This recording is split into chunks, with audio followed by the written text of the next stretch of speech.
Good afternoon, sir. So we are from Garments Fashion and Design Section 3H. So I am Ncii, and I will act as an assessor.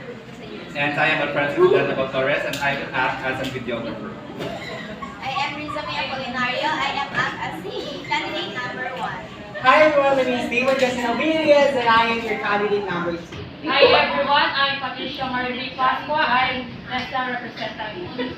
Hello everyone, my name is Marco Fernandez and I am Ncii manager. Okay. Hey everyone, my name is Ncii and I am your competency assessor for dressmaking Ncii. So we would like to acknowledge the presence of Sir Clever Basi, our processing officer. Ms. Patricia Marie B. Pascua, our AC manager, and Mr. Marjan Fernandez, our Banaan representative from TESDA Zamboanga Isabela District Office. You do not have to worry about their presence because they are here to oversee the conduct of assessment and to check if the conduct of assessment is in accordance with the prescribed competency assessment, methodology, and procedure. Before we start, please submit your admission slip.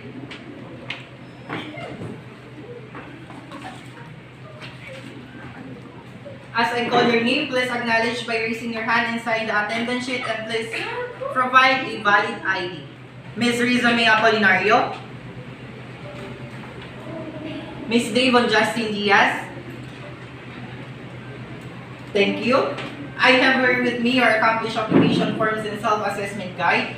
This is an indication that you know and can perform well all the units of competency enumerated for dressmaking Ncii.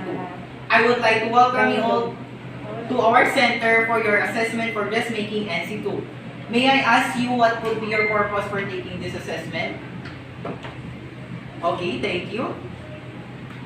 Today, we're going to administer competency assessment for dressmaking Ncii. The qualification is composed of basic, common, and core competency. For the core competency, we have 4, namely, draft and cut pattern of casual apparel, prepare and cut materials of casual apparel, sew casual apparel, and lastly, apply finishing touches on casual apparel. You will be given 1.5 hours to demonstrate the different tasks. When you hear the first bell, that means you have 3 minutes left. Second bell would mean 1 minute left. Second bell would mean 1 minute left, while the last bell would mean time is up.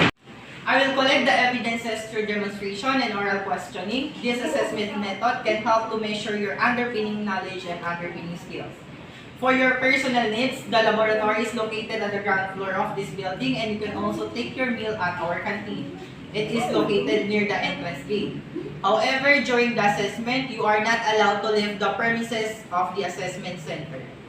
If you have difficulty to understand the given instruction, or if you have concern, question, or there's a need for you to clarify matter concerning the assessment, you may raise your hand because I am more than willing to assist you. But once the assessment has started, please refrain from asking questions. It is no longer allowed.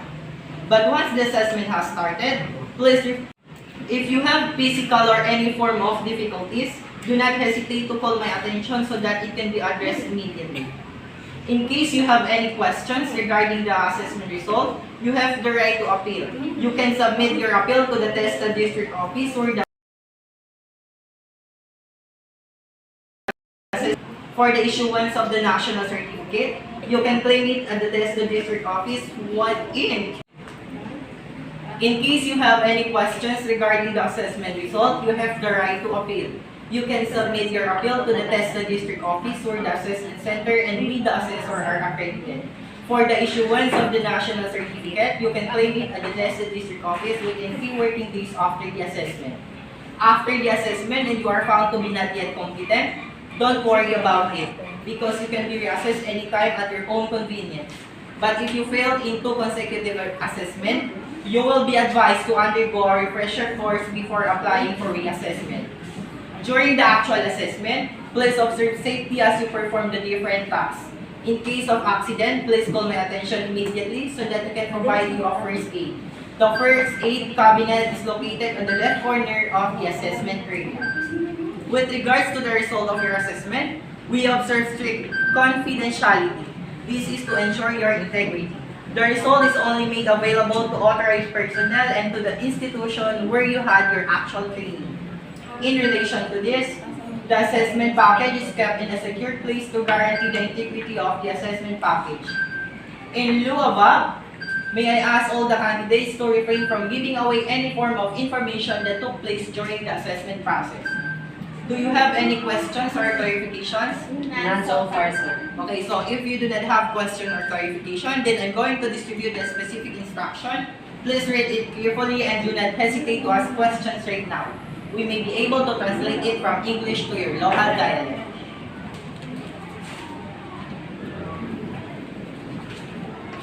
Are you done? Yes, sir. Please proceed now. Thank you. Asha, I shall now assign your number.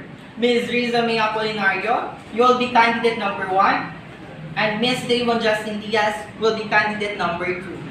Let us now proceed to the assessment area.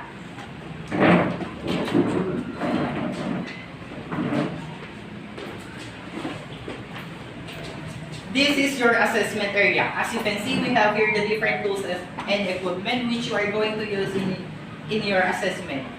We have here the drafting tools, measuring tools, and last but not the least, the sewing machine equipment.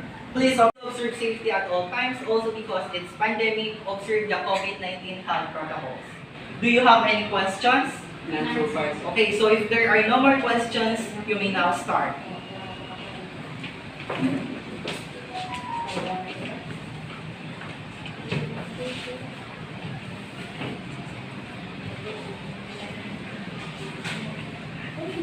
Are you done? Yes, sir. Now let us have an oral questioning. Candidate number 1, please follow me. So candidate number 1, let us have the oral questioning. What are the measurements needed in drafting this grid pattern? The measurement needed in drafting the pattern is we need to prepare the waist, hips, hip depth, skirt length, pocket distance, and shoulder blade distance. Okay, very well said. Now let us proceed to the next question. What is the measurement of the darn? 1 inch. Okay, very good. Thank you, candidate number 1. You can now go back to your seat. Now it's your turn, candidate number 2. Now it's your turn, candidate number 2. What are the different drafting tools used in Dressmaking Ncii? Okay, so the different tools that we have to use in drafting the skirt pattern, of course, we have to use the meter stick, L square, hip curve, of course, don't forget the tape measure. Okay, thank you. So what is the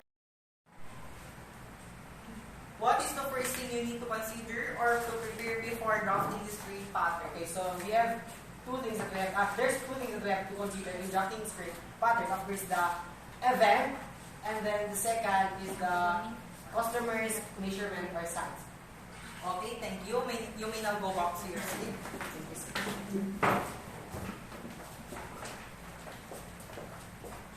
Dear assessors, after collecting the evidences and before I give the feedbacking, I shall gather all the evidences and make judgment based on the dimension of competency, roles of evidences, and collaboration of evidences.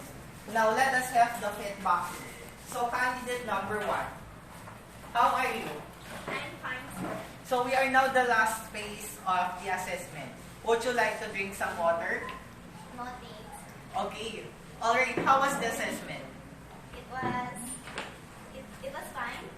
Okay, so if you are to rate yourself from 1 to 10, and 10 is the highest and 1 is the lowest, what would it be? I think I will be going to rate myself in 10. Yes, I agree. My observation coincides with your actions. What I like about your demonstration is that you perform the various tasks with speed and correctly. You're like a true dressmaker. For your oral questioning, you were able to answer the questions correctly. What do you think are your areas for improvement? Thank you. And what do you need to do? Okay, thank you. Yes, you will try to modulate your voice and make sure to improve the proper toning of your voice. So for your overall performance, you are competent. Congratulations, I kindly sign your rating sheet. You may see the AC manager after the assessment. You may claim your NC2 certificate. 3 days after the assessment, attest to Zamboanga Isabela District. Office located at Talungon, San Roque, City. Please present your cards and prepare 50 pesos and 2 pieces passport size picture with the white background. Candidate number 2, how are you? I'm fine, sir. So we are now on the last phase of the assessment. Would you like to drink some water? Sure, sir. Okay. Alright, how was the assessment? So, it's good, sir.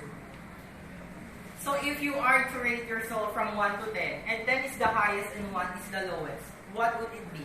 If I were going to rate myself, sir, I would give myself an 8 out of 10. Yes, I agree. My observation coincides with your actions. But what I like you about the demonstration is that the quality of your voice is so pleasing to the ears. The toning and modulation of voice is perfect.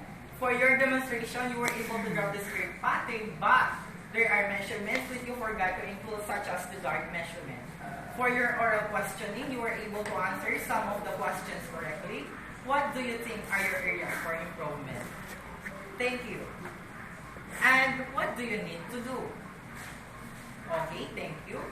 Yes, you will try focus and practice more on drafting the script pattern. So for your overall performance, you are not yet competent. But don't worry about it. You can still be reassessed anytime at your convenience. But failing into consecutive assessment would mean that you need to undergo a refresher course. So please sign the rating sheet.